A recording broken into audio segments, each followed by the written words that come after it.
우리 이제 하나가 되자. 안녕하세요. 진보 매체를 후원하는 개념 있는 밴드 모비딕 보컬 이시영입니다. 지금 듣고 계신 곡은 8월 초에 선보일 모비딕 3집 앨범에 들어있는 통일의 노래 화해입니다. 현재 굿펀딩.net에서 모비딕 3집 후원하기를 진행하고 있습니다. 이제 저희들이 여러분에게 후원을 부탁드립니다. 모비딕 새 앨범의 많은 격려와 응원을 부탁드립니다. 감사합니다. 한정구 조합원 신청 광고입니다.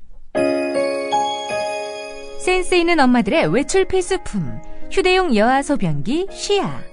산책, 주말 나들이, 자동차 안이나 여행 휴가지 등에서 쉬아는 외출 시 우리 아이의 청결을 위해 꼭 챙겨야 할 첫 필수품입니다. 생수병과 쉽게 연결되어 깨끗하게 사용할 수 있고 귀여운 디자인의 친환경 소재를 사용한 100% 국산 제품. 인터넷 쇼핑몰에서 쉬아를 검색하세요.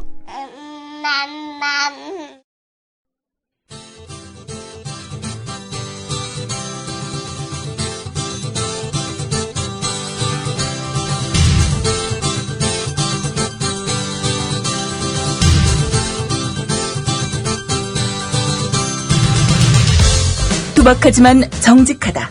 비평을 비평하는 남자 서영석. 그가 바라본 세상. 사설과 칼럼을 통해 오늘을 짚어본다.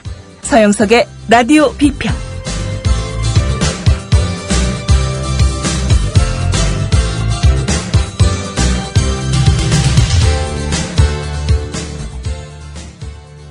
청취자 여러분 안녕하십니까. 서영석입니다. 7월 16일입니다.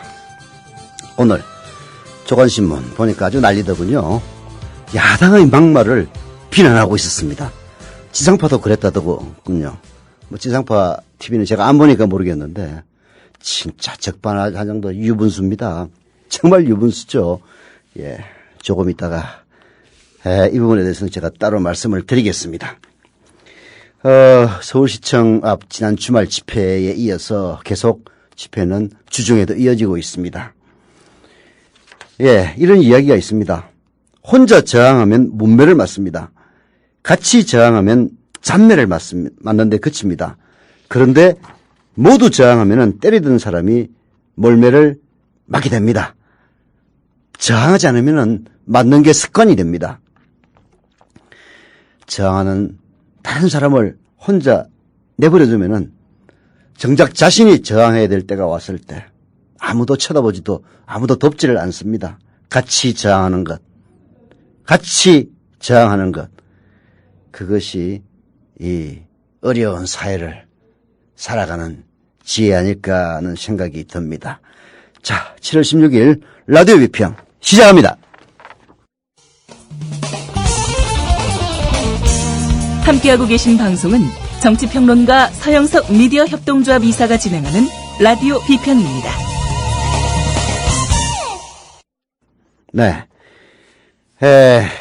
이 귀태라는 말이 결국은 그야말로 박근혜의 심기를 건드렸던 것 같습니다. 오늘 어떤 신문을 보니까 박근혜가 정치 해남 문제에 대해서 얘기할 때는 일체 입도 뻥긋 안 하다가 아버지 박정희에 대한 얘기만 나오면 열을 받는다. 이런 이야기도 했던데 틀린 말은 아닌 것 같습니다. 사실 야당 대변인의 귀태 발언은요. 머리 나쁜 청와대가 잘못 알아들었던 겁니다.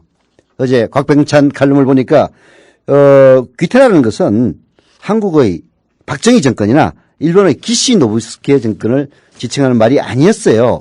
태라는 것은 태반이라는 것은 태아를 둘러싸고 있는 조직입니다. 즉 태아를 잉태하고 키우는 장기죠.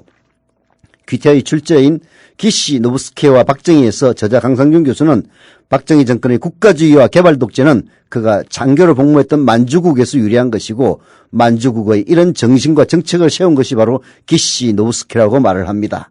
따라서 한국과 일본의 두 잘못된 정권, 즉 박정희 정권과 기시 정권인가요? 두 잘못된 정권, 아니지, 박근혜 정권과 아베 정권인 것 같습니다. 이 두 잘못된 정권을 잉태하고 키운 것은 만주국이고 만주국이야말로 두 정권의 태반이라는 거죠. 따라서 귀태라는 것은 태어나서는 안 될 사람 혹은 정권, 즉 박정희를 귀태라고 하는 것이 아니고요. 바로 그런 정권을 배태한 만주국을 두고 얘기하는 것이었습니다. 사실 이런 귀태, 말하자면은 그런 정권을 배태한 그 바탕이 된 귀태라는 말을 만주국에 쓰는 것이 정당하다면은 박근혜 정권의 귀태는 바로 국정원입니다. 공작을 통해서 박근혜 정권의 탄생에 일조를 했고 지금 출범 초기 박근혜 정권의 인큐베이터 역할을 하고 있습니다. 지금 국정원이 나서서 모든 걸 다 좌지우지하고 있잖아요. LLL 팔아먹은 것도 사실은 국정원입니다. 정보기관이 해서는 안 될 짓을 하고 있고 또 하고 있으니 귀태 아니고 뭐했습니까? 또 막말이라고 얘기했던 이해찬 상임고문의 얘기도 막말 아니에요. 이걸 막말이라고 얘기하는 수구 언론들의 대가리를 진짜 해보고 싶어요. 이해찬 상임고문은 이렇게 얘기를 했습니다. 옛날 중앙정보부를 누가 만들었나? 박정희가 누구이고 누구한테 죽었나? 김정규한테 죽었죠. 박씨 집안은 안기부 정보부가 그렇게 인연이 질기냐? 이제 끊어달라. 이제 국정원과 단절하고 공정한 나라를 만들어달라. 그래야 당신의 정통성이 유지된다. 자꾸 비호하고 거짓말하면 오히려 갈수록 당선 무효까지 주장할 수 있는 세력이 자꾸 늘어난다. 정통성을 유지하려면 그 악연을 끊어달라. 그리고 나라를 바로 세워달라. 이거는 막말이 아니고요. 그야말로 충언입니다. 충언. 이걸 막말이라고 얘기하는 그 조중동 기자들은 도대체 정상적인 상식을 갖고 있는 인간들이에요? 아니면은 회사에서 시키니까 막말이라고 쓰는 거예요? 막말은 이런 게 막말입니다. 한나라당 출신 김홍신 1998년 현직 대통령인 김대중 대통령에게 재봉틀로 주댕이를 받고 싶다라고 얘기했습니다. 이게 막말이에요. 2004년 한나라당의 그야말로 니엄미엄들은 마카파 연극에서 현직 대통령의 노무현에게 육실할 놈, 개참놈, 사내를 태어났으면 불알 것을 해야지. 그놈은 그 시기 달고 다닐 자격도 없는 놈이라고 얘기를 했습니다. 이게 막말입니다. 그걸 당시 박근혜 대표가 그렇게 즐거워했다면서요? 입을 쫙 벌리고 박장도설을 했다는 사진도 봤습니다. 김무성이가 뭐라고 얘기했습니까? 노무현이는 만나지도 않겠다는 김정일을 억지로 만나겠다고 국을 행각을 벌였다고 얘기했습니다. 이런 게 막말입니다. 정우택이는 뭐라고 얘기했습니까? 노무현은 반정의 대통령이라고 했습니다. 이런 게 막말입니다. 스상기는 그 엉터리로 만들어 놓은 국정원의 발췌록을 보고 처음부터 끝까지 비굴과 굴종의 단어가 남부한다고 얘기했습니다. 이런 게 막말이에요. 막말 함부로 쓰지 마세요. 귀태는 막말이 아닙니다. 고상한 단어예요. 이런 국정원의 국정조사를 앞두고 지금 보름 이상 허송세월을 했습니다. 그래서 어느 병신 같은 놈이 김현 의원과 진섬 의원을 빨리 사퇴시키고 국정조사 진도를 나가자고 그런 뻘 충고를 하고 있는데 병신도 상병신이 없는 충고입니다. 정치라는 건 기세입니다. 방귀 낀 니언이 썩낸다고 대통령이 한마디 하자 곧바로 유감, 대변인 사퇴시킨 민주당이 김현 진섬이마저 기세에 밀려서 사퇴시킨다면 그 국정조사가 제대로 되겠냐고요. 차라리 아스팔트 위로 나갈 각오를 하고 밀어붙여야지. 아니면 표창원 교수 얘기처럼 이명박 정인 채택하고 맞바꾸자고 얘기를 하던가. 정말 적반하장도 유분수입니다. 박근혜 대통령의 그 근처에 있는 십상시들, 새누리당의 마름들이 민주당의 김한길 대표 약점을 본 듯 대선 불복이냐 말해라! 이렇게 얘기를 하고 있는데 4.19가 바로 부정선거에 대한 대선 불복입니다.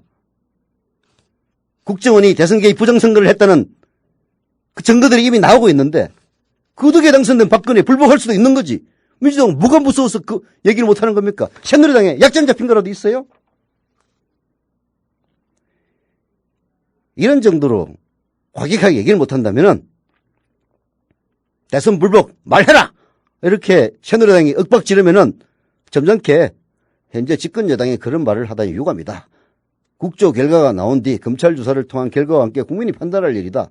대선에 대한 의혹이 없기를 바라는 입장임을 인지하고 있는 바 한 치의 오차도 없이 국정조사가 진행되기 위해 빠짐없는 정인 채택 등 적극적인 태도를 보여주기를 기대한다. 뭐 이런 식으로 얘기를 하던가. 주둥아리 넣고 말이야 찍소리 못하고 뭐에 겁을 먹는 거예요 도대체. 한심합니다. 한심해요. 자, 이 한심한 인간들을 향해서 저희 어제자죠. 며칠 쉬었다가 재개한 서하숙 한국일보 선임기자의 3분 칼럼 소개해드리겠습니다. 중앙정보부는 간첩을 조작했고 국정원은 댓글을 조작하고 있다는 칼럼입니다. 자, 들어보시죠. 여러분은 인혁당 사건을 아십니까? 1974년에 정부 비판하던 지식인들을 정부 전복 세력으로 몰아가두고 1년 만에 사형 판결을 내리고 사형 판결 18시간 만에 사형을 집행한 박정희 유신 정권의 무시무시함을 잘 보여주는 사건으로 아마도 꽤 많은 분들이 아실 겁니다. 네. 하지만 같은 해에 일어난 울릉도 간첩단 사건은 잘 모르실 겁니다. 인혁당 사건 주모자로 몰린 8명이 사형 판결을 받은 1975년 4월 8일, 75년이면 제가 대학에 입학한 해네요. 1975년 4월 8일 울릉도 간첩단 사건의 주모자로 몰린 3명도 똑같이 사형 판결을 받았습니다. 다만 울릉도 간첩단 사건의 처형은 2년 뒤인 1977년에 일어났습니다. 죄 없는 사람들을 간첩 내지 친북 집단으로 조작하고 사형까지 한 점은 똑같았지만 울릉도 간첩단 사건은 인혁당 사건에 비해 널리 알려지지는 않았습니다. 1974년이란 해가 평범한 사람들의 일상적인 행위도 모두 법으로 처벌하는 긴급 조치를 연달아 발표한 해이기도 하자 2월에 문인 간첩단 사건, 3월에 울릉도 간첩단 사건, 4월에 민청 학년 사건과 그 배후로 인혁당 사건을 줄줄이 발표하면서 수많은 간첩 사건의 하나로 묻혀버렸습니다. 또한 이 사건에는 실제로 북한을 다녀온 사람이 포함되면서 짧게 이야기해서는 선명하게 이야기하기가 어려운 점도 있기 때문입니다. 오늘 이 사건을 다시 이야기하는 것은 지금 국정원의 문제와 이 사건이 아주 비슷하게 맞닿아 있기 때문입니다. 네. 울릉도 간첩단 사건은요. 서하숙 기자의 얘기에 따르면은 1960 초반 각기 다른 이유로 북한을 방문했던 4명을 말하자면은 이 사람은 서로 달라요. 대학 교수, 고등학교 교사, 목사, 의사 이런 사람들을 무차별로 접근해가지고 간첩단 사건을 조작을 합니다. 그리고 3명을 사형시킵니다. 그중에는 대학 총장 물망에도 오르던 전북대 교학처장 이성희 교수도 있었습니다. 87살 이성희 교수는 당시 무기징역형을 받고 17년을 복역했는데요. 작년에 재심 청구에서 무죄가 인정됐다고 합니다. 이성희 교수가 일본에 체류하던 1967년에 북한을 방문한 건 사실입니다. 하지만 그가 북한에 간 것은 지식인으로서 막 나가는 북한을 설득할 수 있을 것이라 여겼기 때문입니다. 그는 실제로 당시 김일 부수상을 만나서는 간첩을 난파해서는 안 된다. 북한이 바른 길로 가라고 훈계까지 했던 낭만주의자입니다. 따지고 보면 남한을 위해 했던 이 일이 나중에 간첩단 사건에 얽히면서 북한을 이롭게 한 행위가 됐습니다. 물론 그렇게 되기까지는 무지막지한 고문이 있었죠. 울릉도 간첩단 사건의 전모를 알리는 책 울릉도 1974를 쓴 최창남 목사에 따르면요. 정부가 1974년 전후에서 수많은 간첩단 사건을 쏟아낸 것과 달리 북한은 1970년을 고비로 간첩을 보내는 것이 확 줄었다고 합니다. 이미 1972년 미국과 중국이 수교를 했고 그해 7월 4일에는 한반도에도 7.4 남북 공동성명이 발표되면서 남북 간에 보이지 않는 해빙 무대가 일시적으로 조성되어 있었고요. 물론 이걸 빌미로 박정희는 유신을 그리고 김일성이는 주체사장을 확립해서 주석제로 나갔죠. 예, 다 독재의 명분이 되긴 했습니다만은 여하튼 간첩 난파는 줄어드는데요. 간첩 난파가 줄어드니까 중앙정보부 인력들이 할 일도 줄어들었다는 얘기입니다. 할 일이 줄어들면요. 예산이 줄고 기구가 축소되고 인원도 줄어듭니다. 즉 성전할 기회가 줄어든 얘기죠. 개인적인 출세에도 지장을 가져올 수 있는 이런 전국 변화에 악질 정보원들이 살아남는 길은 간첩을 만들어내는 것이었습니다. 그것은 독재를 강화하려는 박정희 정권의 의지와도 아주 잘 맞아떨어졌습니다. 1973년 최종길 서울대 법대 교수의 고문과 사망으로 좌천이 된 중앙정보부에 차철곤이라는 사무관이 있었는데요. 이 인간이 지방에서 아는 사람과 술을 마시다가 제일교포가 투자한 국내사업체에 내부 갈등이 있다는 사실을 들은 것을 계기로 제일교포 간첩단 사건을 만들어내는데 그게 바로 울릉도 간첩단 사건입니다. 이 간첩단 사건을 조작한 대가로 그 차철건이는 서울로 영전되고 서기관으로 성진까지 됩니다. 고문으로 억지 간첩이 된 이들은 사형을 당하고 감옥에 갇히고 그 가족들은 그들의 삶은 수십 년간 완전히 절단이 난단 말입니다. 울릉도 간첩단 사건으로 사형된 3명 가운데 한 사람인 전영관 씨는 1962년에 간첩으로 난파된 조카를 따라 북한을 방문했습니다. 돈도 얻어왔습니다. 그러나 그 후 어떤 북한 동조 행위도 안 했습니다. 그건 중앙정보부가 수사한 데에서도 나왔습니다. 그가 한 행위를 굳이 구분하자면 어쩌면 북한에 가서 북한 돈을 들고 튄 신상옥 감독과 비교될지도 모르겠습니다. 그 역시 북한 돈을 얻어와서 북한을 위해 전혀 활동하지 않았으니 남한을 이롭게 한 것 아니냐고 주장했지만 거대한 간첩단 조작에서 핵심 역할을 해야 했기에 그런 주장은 일체 먹히지 않았습니다. 아내마저 남편을 신고하지 않았다는 이유로 잡혀가 10년형을 받았습니다. 중학교 1학년인 맏딸부터 3살짜리 막내 아들까지 4남매는 졸지에 부모를 잃었습니다. 반장이고 공부도 잘했던 전동희 씨는 우등상을 받았다는 통보를 받고서도 정작 상을 못 받는 일이 일어났습니다. 빨갱이 집안이라는 손가락질에 돌봐주는 이웃도 사라졌습니다. 동생들을 걷어먹이기 위해 오징어를 말리는 일도 했지만 먹고 살기가 막막해서 고아원으로 뿔뿔이 흩어져야 한다는 말을 들었습니다. 그는 동생들과 헤어지지 않기 위해 중학교를 끝으로 공부를 중단하고 고향인 울릉도를 떠나 이모가 사는 대구로 가서 미싱사가 됐습니다. 53인 그는 지금 만성 신부전증을 앓고 있습니다. 촉망받던 한 소녀의 삶이 바닥까지 떨어졌습니다. 예, 참 이런 일이 있었습니다. 자, 이 문제에 대한 우리 서화숙 기자의 육성을 직접 한번 들어보죠. 어제 방송된 부분입니다. 지난 주말에는 박정희 정권을 태어나지 말았어야 할 정권이라고 표현하는 귀태라는 단어 때문에 국정원에 대한 국정조사가 일시 중단되기까지 했습니다. 새삼 박근혜 대통령의 비극적인 가족사가 도마에도 올랐습니다. 저는 박정희 전 대통령이 아버지인 것, 그리고 아버지와 어머니가 비극적으로 세상을 떠난 것에 대해서 박근혜 대통령에 대해서 연민이 있습니다. 그러나 그것은 개인적인 관계입니다. 공적으로 박정희 정권은 고문으로 수많은 가짜 간첩을 양산하고 그 공포심으로 국민들을 다스리려 한 독재 정부였습니다. 만일 이런 정권에 대한 비판을 아버지에 대한 불손이라 여겨서 모독을 못 참겠다 한다면 박근혜 대통령은 공인이 될 자격이 없습니다. 아버지를 극복하고 대통령 박정희가 저지른 저 수많은 가족 해체의 현실을 들여다봐야 됩니다. 인혁당 사건으로 사형되신 분들과 최종길 교수의 가족들은 또 얼마나 힘든 세월을 살아냈습니까? 이름을 일일이 들 수도 없는 수없이 많은 인권 유린이 박정희 정권 아래서 일어났습니다. 박근혜 대통령이 사적인 인연을 이야기하고 싶다면 거기에 대해 참여하고 그 죄과에 동참한 중앙정보부의 잘못을 낱낱이 가려내는 일에 나서야 공인이고 대통령다운 행동입니다. 박정희 전 대통령의 경제 치적과 같은 공에 힘입어 대통령에 당선되었으니 그가 저지른 독재의 과오도 함께 지라고는 하지 않겠습니다. 네. 더 있지만은 소개는 생략하겠는데요. 정말로 국정원의 정치개입 진상을 밝히고 국정원을 본연의 임무로 돌리는 것만이 박근혜 대통령이 개인적으로는 아버지인 박정희 전 대통령의 과거사를 극복하는 유일한 방법이란 사숙 기자의 지적을 그야말로 박근혜 대통령이나 그 주변에 있는 십상시들은 새겨들어야 할 일입니다. 자, 노래 듣는 동안요, 조합원 가입 많이 부탁을 드리겠습니다. 조합원 가입만이 이런 일들을 막을 수가 있습니다. 써니데이즈가 부른 노래입니다. 미친 게 틀림없어. 듣고 오겠습니다. 남자는 여자 마음을 몰라요. 남자는 그렇게 떠나가네요. 내 맘 다 줬는데 내 전부 줬는데 이렇게 또 끝나나요?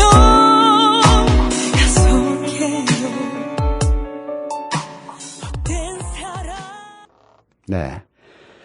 예, 조합원 가입 몇 분 해주셨네요. 감사드립니다. 예. 조합원 가입 많이 돼야 되는데. 자, 제주 서귀포시 서흥동의 다니엘맘님 조합원 가입 감사드립니다. 제주시 노행동의 벨69님 조합원 가입 감사드립니다. 부산 동래구 낭민동의 영영세민님 조합원 가입 감사드립니다. 경기 안산시 단원구 고잔 1동의 구라누리님 조합원 가입 감사드리고요. 제주 서귀포시 서흥동의 순이삼촌님 조합원 가입 감사드립니다. 전남 순천시 해령면 신대리의 남자주님 조합원 가입 감사드리고요. 경기 안양시 동안구 신촌동 토일농부님 조합원 가입 감사드립니다. 근데 신기한 게 말이죠. 같은 시간대에 같은 지역에서 그것도 제주에서 세 분이나 가입해 주신 건 좀 신기해요. 두 분은 서귀포시고요. 한 분은 제주시에 사시는 분인데 하여튼 감사드립니다. 네, 광고하겠습니다. 이게 인기가 있어서 그런지 광고가 3개나 들어와 있습니다. 제일 비싼 광고인데 이 광고는 코리아 시국대책위원회에서 신청한 광고입니다. 코리아 시국대책위원회에서 중앙선관위와 전국선관위를 불법 부정개표 헌법유린죄로 고발한다. 불법 부정개표 헌법유린죄로 고발한다. 라는 연합 플래시몹을 진행 중이라고 합니다. 날짜는 7월 19일까지고요. 플래시몹과 관련하여 참여를 원하시는 분은 011-457-0211 적으세요. 011-457-0211 0211로 연락하시거나 다음 카페 18대 대선 부정선거 규명 목회자 모임 다음 카페 18대 대선 부정선거 규명 목회자 모임으로 오시면 된다고 합니다. 플래시몹과 관련해서 진행 절차, 방법 등을 알려드린다고 합니다. 이 광고는 다음 카페 서영석 날다 회원분이 신청한 광고입니다. 서영석 누구지? 안녕하세요. 국민TV 서영석 이사님의 다음 팬카페 서영석 날다입니다. 우리는 국민TV 서영석 이사님의 생각과 그 열정을 존중하고 사랑합니다. 그래서 이렇게 카페를 만들어 그를 응원하고자 합니다. 다음 카페에서 서영석 날다를 검색하셔서 회원가입을 해주십시오. 우리같이 국민TV를 응원합시다. 우리 팬카페는 국민TV가 성공적인 TV방송 개국을 앞당기는 데 마음과 힘을 모을 것입니다. 회원 3,000명을 돌파하면 기념으로 부산 해운대에서 1박 2일 멋진 첫 정모를 개최할 것을 약속드립니다. 감사합니다. 예, 이거 돈 받고 하는 광고입니다. 유료. 돈만 내고 하는 광고라면 풍속을 해치지 않은 어떤 광고도 받습니다. 네, 하필이면 서모 광고라서 좀 그렇긴 합니다만 그러나 광고입니다. 자, 얼굴 좀 뜨겁네요. 예. 한겨레신문의 칼럼 관제거구라는 사회학 소개해드리겠습니다. 북한은 국가 권력이 이념 선동을 직접 기획하고 행사한다. 이를테면 이데올로기 포르노를 상영하는 극장이다. 일방적이고 노골적이며 말초적인 동어 반복이란 의미에서 포르노다. 시민들에게 닥치는 대로 종북 딱지를 씌워 공격하는 국가정보원과 소위 보수 언론 및 애국 보수 세력들의 행태는 아이러니하게도 이념극장 북한의 속성과 끔찍할 정도로 닮았다. 국정원의 대선 개입 시도와 인터넷 여론 조작은 남한 지배 권력과 북한 지배 권력이 권력 유지를 위해 얼마나 서로를 간절히 필요로 하는지 또 얼마나 서로가 닮았는지를 가장 수치스러운 형태로 환기시킨다. 네, 아주 통일한 지적입니다. 남한의 그리고 북한의 지배 권력이 권력 유지를 위해서 얼마나 서로를 간절하게 필요로 하는지 또 얼마나 서로가 닮았는지 가장 수치스럽고 쪽팔리는 행태로 환기시킨다라고 칼럼니스트 박근일 씨는 지적을 하고 있는데요. 지금 김정은 정권과 박근혜 정권만 그런 게 아닙니다. 박근혜의 아버지인 박정희 그리고 김정은의 할아버지인 김일성 두 정권도 마찬가지였습니다.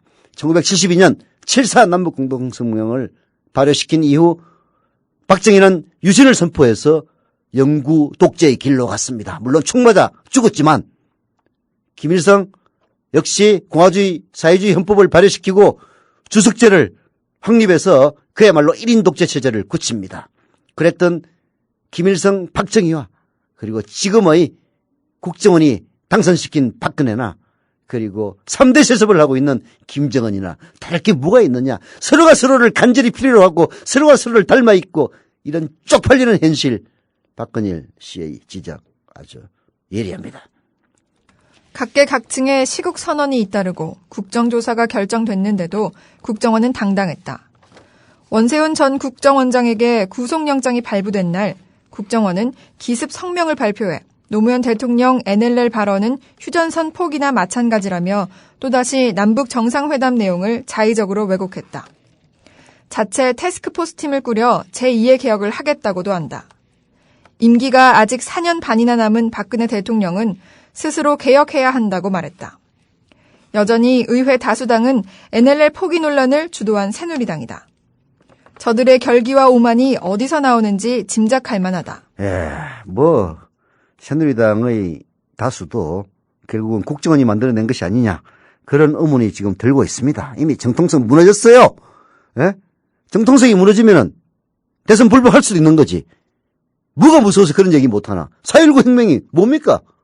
3.15 부정선거에 불복해서 일어난 시민들의 혁명 아닙니까? 국정원은 일베라고 하는 덮보잡이는 아니지. 잡놈이니까 욕이고 듣지도 보지도 못한 그런 일베뿐만 아니라 사람들이 많이 보이는 포털 사이트나 커뮤니티 대부분에서 댓글 공작을 벌였습니다. 그중 일베 등의 우익 성향 사이트들은 이들에게 최적의 활동 공간이었을 겁니다. 국정원 직원들이 남긴 댓글이 언론을 통해 공개됐는데 하나하나가 그야말로 참담한 수준입니다. 아는 사람들은 다 알잖아. 간첩들이 폭동 일으켰다는 거 이거 5.18을 얘기하는 겁니다. 홍오정자 전라위원들 아주 죽여버려야 해. 딱 전두환 장군께서 확 밀어버리셔야 했는데 일단 저질. 그냥 질만 낮은 게 아니에요. 그야말로 파시스트적인 사고방식에 물들어 있는 이런 인간들이 국정원의 직원이었다는 게, 그리고 7급의 그 치열한 공채를 뚫고 들어간 엘리트 요원이었다는 게 정말 쪽팔리고 부끄럽습니다. 최근 사회 문제로 떠오른 넷 우익 현상의 몸통이 바로 국정원이었던 것일까요? 확실히 현상을 좀 더 증폭시킨 면은 있을 겁니다. 하지만 인종주의, 호남차별, 여성혐오, 반이주 노동자 담론 등은 국정원 직원 몇몇의 댓글 공작으로만 환원할 수도 없는 별도의 분석이 필요한 사회 문제입니다.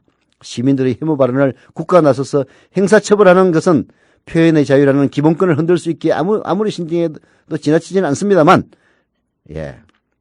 반면 국정원의 여론조작은 정보기관의 정치 개입이라는 명백한 실정법 위반입니다. 오히려 이런 시도의 건절이야말로 시민의 기본권을 보장하는 데 기여할 수가 있을 것이라고 얘기를 하고 있네요. 이어서 국정원의 여론조작에 대해 어떤 이들은 안보기관이 공동체의 분열과 갈등을 조장해 결과적으로 안보를 해쳤다는 점을 들어 비판한다. 소위 사회통합론에 기반한 일리 있는 주장이지만 첨예한 갈등이 없이 사회가 진보할 수 없다는 점에서 온전히 동의하긴 어렵다.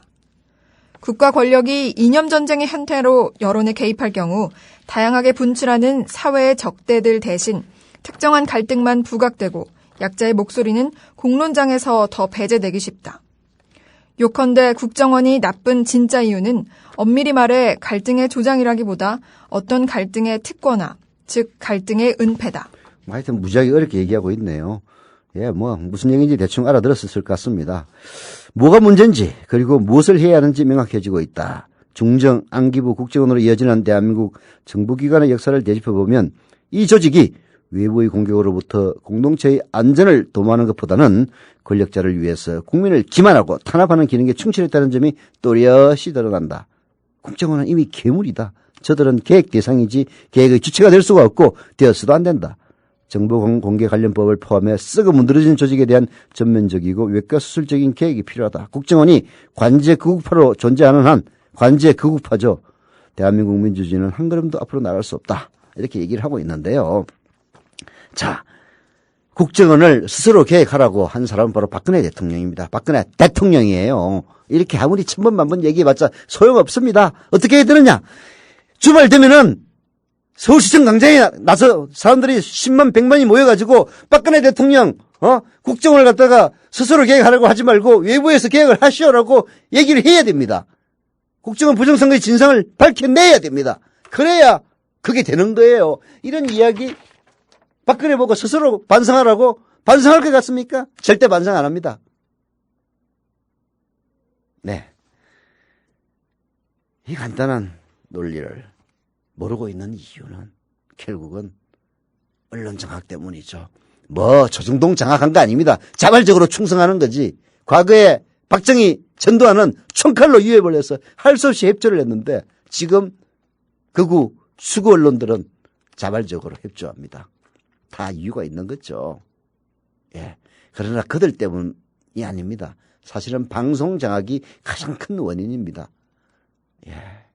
이 방송 장악의 현실 속에서 우리가 사태를 바로잡을 수 있는 유일한 방법은 거리로 나서는 겁니다.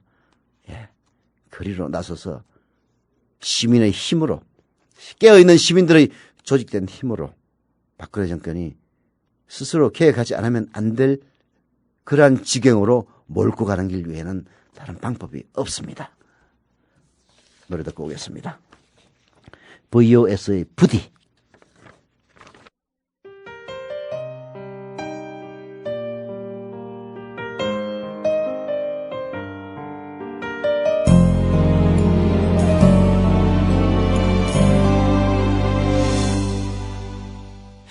오랜만에 전화도 목소리도 그리웠나봐. 애써 참아왔던 내 눈물이 새잖아.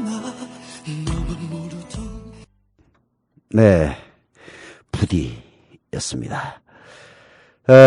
전두환이가 정권을 잡고 민정당을 만들었을 때 야당 인사들은 전부 정치활동 금지를 시켰습니다. 진짜 이건 김일성보다 더 못한 더 악독한 놈이었어요. 그리고 나서 만든 게 바로 민한당입니다. 즉 전두환에게 협조하는 사람들로 야당을 구성한 겁니다. 그게 민한당이에요.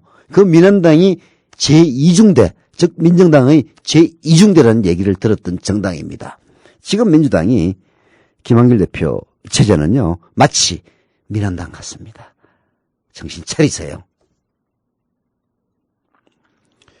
예, 그 사이에 조합원 가입 좀 해주셨네요. 늘 조합원 가입 하신 분들에게 감사를 드립니다. 경기 안양시 동안구 신천동의 토일농부님, 조합원 가입 감사드리고요. 경기 고양시 일산서구 덕이동의 들녘해수님, 조합원 가입 감사드립니다. 경기 김포시 풍무동의 해금강님, 조합원 가입 감사드립니다. 예, 분명히 옛날 아는 분 이름하고 똑같네요. 네. 누구라고 얘기는 안 하겠습니다. 서울 영등포구 영등포 본동의 찬이오니맘님, 조합원 가입 감사드리고요. 인천 남동구 간석동의 밀크왕자님, 조합원 가입 감사드립니다. 부산 해운대구 반여일동의 나는 전설이다님, 조합원 가입 감사드리고요. 경기 고양시 덕양구 행신동의 햇살 좋은 날님, 조합원 가입 감사드립니다. 예. 그리고, 경기 남양주시, 진접업 금곡리에, 예, 이름과 닉네임이 같습니다. 김태환님, 조합원 가입 감사드리겠습니다. 여러분들의 조합원 가입 잊지 않습니다. 올바른 언론을 세우기 위해서 저희들은 한 분 한 분 가입해 주신 여러분들의 뜻을 절대 잊지 않을 겁니다. 자, 마지막으로 소개해드릴 칼럼은요. 한겨레신문 김종구 칼럼입니다. 탱자나무로 대들보를 삼은 나라. 들어보시죠. 김장수 청와대 국가안보실장의 별명은 꽃꽃장수다. 하지만 그의 행보에서 대나무의 꼿꼿하고 맑은 향기를 맡기는 어렵다. 오히려 권력과 시류의 바람에 따라 흔들리는 버드나무를 연상시킨다. 줄기를 꺾어서 옮겨 심어도 잘 살아나는 버드나무처럼 그 역시 참여정부에서 온갖 영화를 누리고 새누리당으로 옮겨간 뒤에도 승승장구하는 강한 생명력을 과시한다. 그에게는 버들장수라는 별명이 더 어울린다. 꽃꽃장수가 아니고 하늘하늘 그리는 버들장수에 더 어울린다는 김장수 씨. 참여정부 때 국방장관을 지냈고요. 그리고 새누리당이 떠들고 있는 NLL 포기 발언이 사실이 아니라는 점을 누구보다도 더 잘 알고 있으면서도 주둥아리 꽉 다물고 있는, 그래서 박근혜 밑에서 국가안보실장으로 호의호식하고 있는 사람입니다. 계속하시죠. 버드나무에 지조나 절개를 기대하는 것은 부질없지만 명리와 권세를 쫓는 중에도 최소한의 양심과 예의, 염치는 있어야 옳다. 그런데 김 실장은 그런 기대마저 깨트렸다. 2007년 남북 정상회담의 진실을 누구보다 잘 아는 그가 조금이라도 용기를 냈다면 나라가 이처럼 불행한 갈등의 소용돌이에 휩싸이지도 않았을 것이다. 그는 사성장군 출신이라는 명성이 아까운 비겁하고 용렬한 졸장부다. 네. 김장수가 조금이라도 용기를 냈다면, 왜 김장수는 바로 노무현 김정일 정상회담 후속 조처로 이루어진 남북 국방장관 회담을 이끌고 북한과 대화했던 상본인입니다. 그래서 노무현 대통령의 NLL 포기 발언 운운하는 새누리당의, 그리고 정문원의, 그리고 김무성의 주장이 말도 안 되는 새빨간 거짓말이라는 사실을 누구보다도 잘 알고 있으면서도 오로지 박근혜에게로부터 녹을 먹고 있다는 그 이유 하나만으로 주둥아리 꽉 달았습니다. 물론 정문원이처럼 거짓말 하지 않은 것까지는 설마 그렇다면 인간이 아니겠죠. 예. NLL 파동의 한 축에 김장수의 배신이 있다면 다른 한편에는 남재준의 증오가 자리하고 있다. 남재준 국정원장은 군에 있을 때부터 보수 군심의 아이콘이라는 말을 들을 정도로 이념적 성향이 뚜렷했다. 참여정부와는 적지 않은 갈등도 빚었다. 그가 남북 정상회담 대화록 무단 공개라는 비이성적 행동을 한 밑바탕에는 민주정부 10년에 대한 적개심, 고 노무현 전 대통령에 대한 개인적 원한도 적지 않게 작용했으리라고 본다. 네, 노무현 대통령은 그야말로 밀리터리 매니아라고 불릴 정도로 군에 대한 지식이 정통했습니다. 그래서 육군에 편중되어 있는 대한민국의 군체계를 공군과 해군력을 강화시킴으로써 그야말로 명실상부한 자주국방을 이룩하고 육해 공군의 균형을 이루어서 미군이 혹시라도 철수할 경우 생길 수 있는 안보 공백을 메꾸기 위해서 불철주야 노력했던 사람입니다. 그런 만큼 육군 장성들은 노무현 대통령에 대해서 불만이 많았어요. 그 불만, 자리에 대한 불만, 예산 배분의 에서 소외되고 있다는 불만, 이런 것들이 노무현은 빨갱이, 노무현은 좌빨이라는 그런 방식으로 표현됐던 겁니다. 사실 좌빨 빨갱이 우리 다 아시지 않습니까? 다 자기의 이해관계 때문에 상대방을 구름텅이로 빠뜨리기 위해서 동원하는 수사에 불과하다는 사실을 말입니다. 차돌에 바람이 들면은 백리를 날아간다고 합니다. 원래 비정치적임을 자랑하는 군인일수록 정치에 뛰어들면 더욱 정치적이 됩니다. 그것도 정치를 제대로 배우지 않아 불안하고 낮은 수준의 정치 행태를 보이기가 쉽습니다. 남재준은 그 표본을 제대로 보여주고 있습니다. 좌고우면하지 않는 직선적이고 비타협적인 기질이 정치와 만나면서 돌격형 정치라고 하는, 진격하는 거인이라고 하는 가장 위험한 형태로 나타나고 있는 겁니다. 우리 김종구 논설위원의 칼럼 더 이상 소개하지는 않겠습니다. 시간 관계상. 그러나 김장수는 비겁하고 남재준은 얘기할 필요도 없습니다. 오늘은 여기까지입니다.